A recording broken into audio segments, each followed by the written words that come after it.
Make a list of all the things you can do. Get right on those. Discipline yourself for those, both for the results and for the muscle and for the practice, so that when life hands you some big challenges, you'll be ready. But see, if you don't handle the small ones, you can't take care of the big ones. Here's the steps. Number one, find out how things work. The first key to doing better is find out. To change your life, really, you need ideas.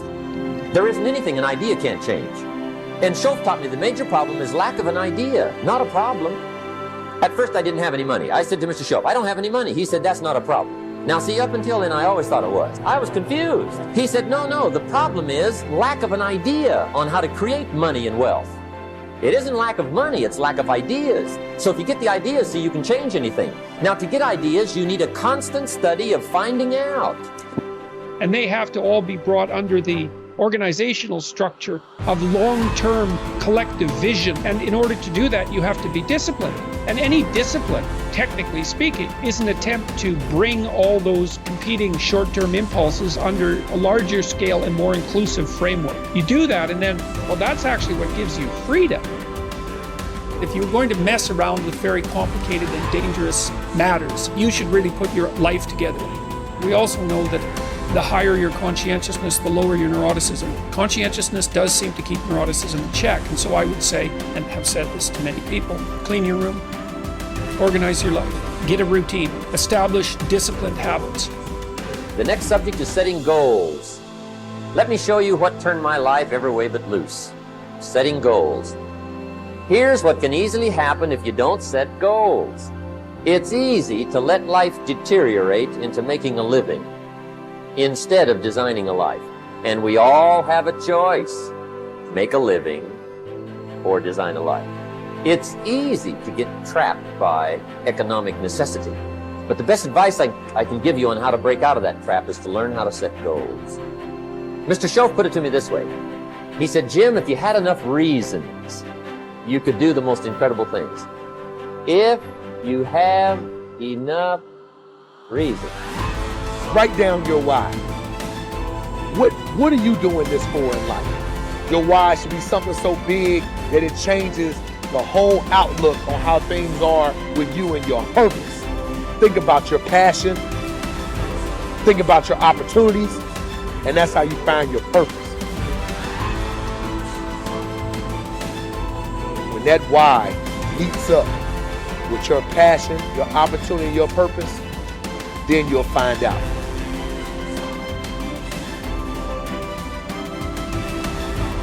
Most of us are standing in a busy street, just letting the opportunities in life pass us by.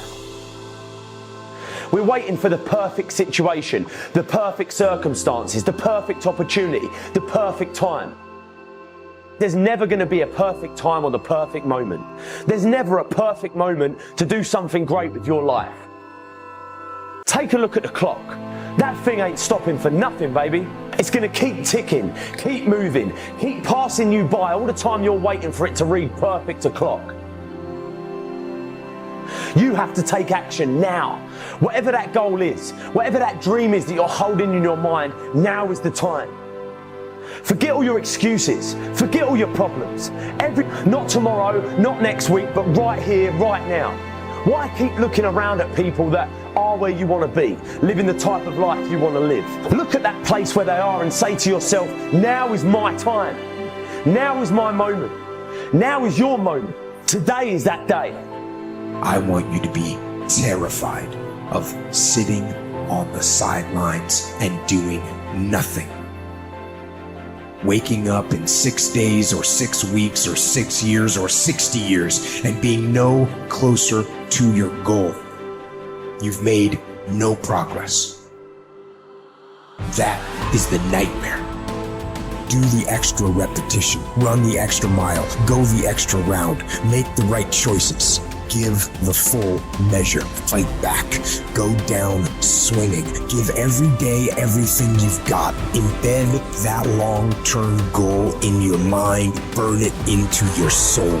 I got here not because I'm the strongest, not because I'm the fastest, not because I'm the best. I never stopped fighting. it got harder and it got harder. And it seemed the further I climbed, the harder it got. But I didn't stop. I didn't quit. I just kept fighting and fighting and fighting. Think about it, write about it, talk about it, hang it up on your wall, but most important, do something about it every day. Every day, do something that moves you toward that goal, that keeps that goal alive and in sight and in focus. Do what you say, mean what you say, follow through for something for one time in your life. One time.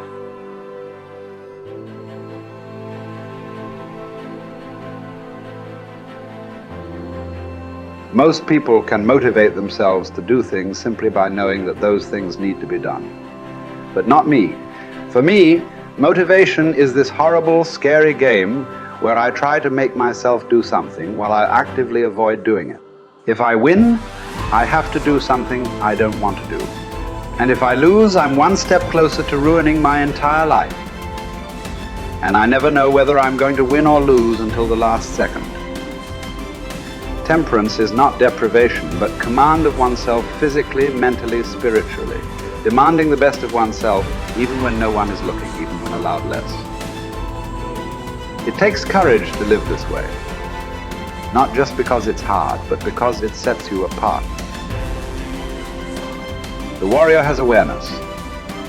We are aware that we are at war, and the war in our minds requires discipline. Not the discipline of a soldier, but the discipline of a warrior. Not the discipline from the outside to tell us what to do and not to do, but the discipline to be ourselves, no matter what. A weak mind must be constantly entertained and stimulated. A strong mind can occupy itself and, more important, be still and vigilant in moments that demand. Without the momentum of a stern discipline, motivation is mostly a momentary, flighty emotion. For it works best under the supervision of discipline, but can serve as not only an ally, but also an enemy, because in anything that requires your self-discipline, whether going to church, going to classes, going to workouts, going through trainings, completing jobs, reading books, living well, eating healthily, studying, practicing something, the more times you skip, the more relaxed and motivated you'll become about skipping. And the next thing you know, you've quit your fight altogether. Or put in short, the more you skip, the more you'll skip until you've quit.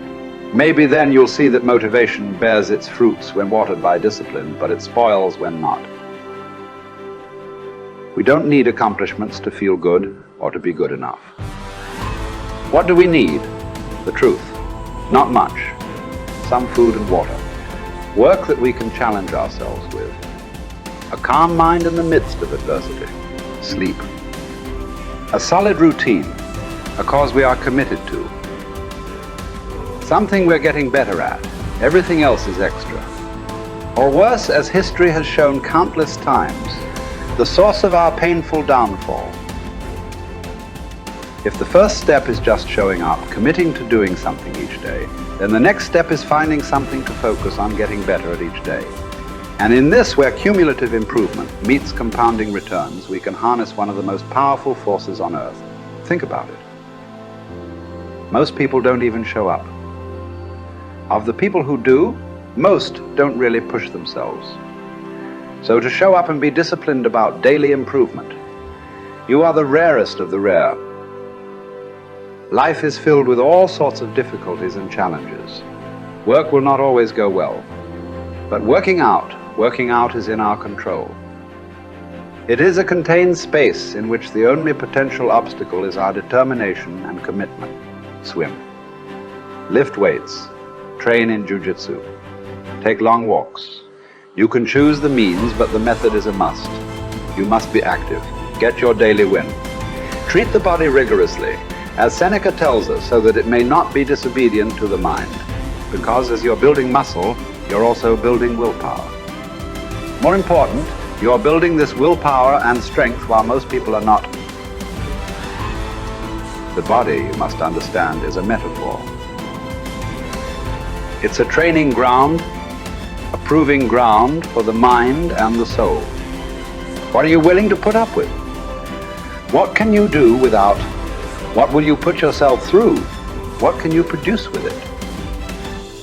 Only you know what it will look like to train in your art like a samurai, an Olympic athlete, a master in pursuit of excellence. Only you will know what you need to practice from morning until night, what to repeat 10,000 times. It won't be easy, but in that burden is also freedom and confidence. The pleasure of the flow state, the rhythm of second nature, the quiet calmness of knowing that from the practice you'll know exactly what to do when it counts, the pride and the dependability of doing it too.